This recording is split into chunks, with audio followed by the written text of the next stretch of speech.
For this lesson, I'm working with a project file called 0104 Build a Sequence, and you can find that with the media included with this lesson. Just double-click on the project file to open it. Clips in the project panel are ready to be combined creatively by adding them to a sequence. Now, a sequence is a container, and as you may be able to tell from the name, clips added to a sequence are organized into a series of items that will play one after another. And let's create one now. This is a simple project with just 3 clips. I'll switch this to the icon view so you can see the contents of them.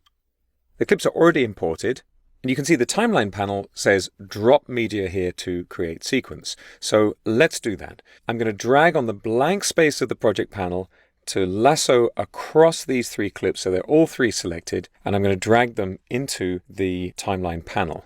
They've been added in the order I selected them, one after another, with time going from left to right. I'm just going to click and drag up here at the far left of the timeline panel so you can see the thumbnails for the clips. This area in the timeline panel is called the track header. At the top here, you can see some numbers indicating the passage of time. And if I click on those numbers, you can see the blue playhead here moves to where I click. The playhead indicates the frame that I'm going to be looking at. I can play the contents of my sequence by clicking the play button under the program monitor. That becomes a stop button, so you can click that to stop playback too. You can also use the spacebar, just like this. As the playhead moves across a cut, you'll see that we transition from one clip to another.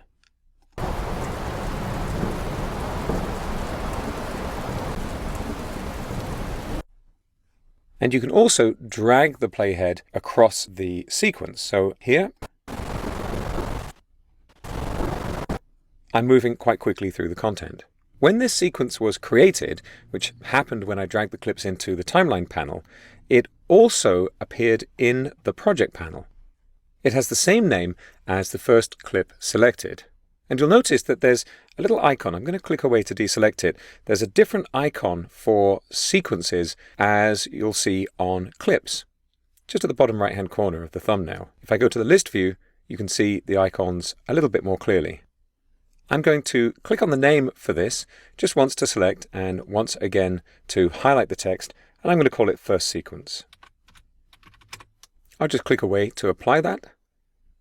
Now you can have as many sequences as you like, and professional editors sometimes combine sequences in creative ways. I want to draw your attention in the timeline panel over here on the right to these thin lines dividing sections of the timeline panel. Each of these is a track you can put clips onto. I've put clips here onto video 1, and you can see we've got V1, V2, V3, and so on. We've got A1, A2, A3 for audio.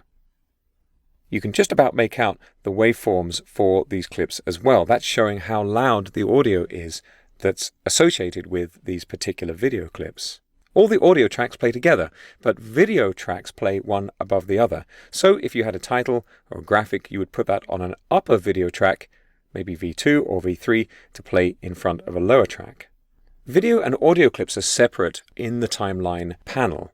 But because these clips came together, when you click on the video, it selects the audio too, and vice versa. If I want to remove a clip, I can just make sure it's selected by single-clicking and hit the delete key, and it's gone. I'm going to undo that with Ctrl-Z on Windows. That'll be Command-Z on Mac OS. If I want to remove this clip without leaving a gap, I can hold the Shift key while I press delete. I'm going to go back to the icon view in the project panel and find that clip again. Here it is.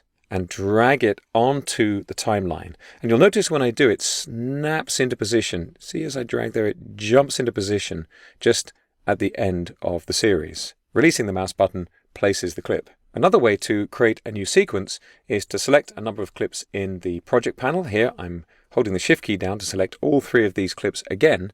And I'm going to right-click, and I'm going to choose New Sequence from Clip. It has the same effect as dragging the clips into an empty timeline panel. And right away, you can see the new sequence has been created right here in the project panel.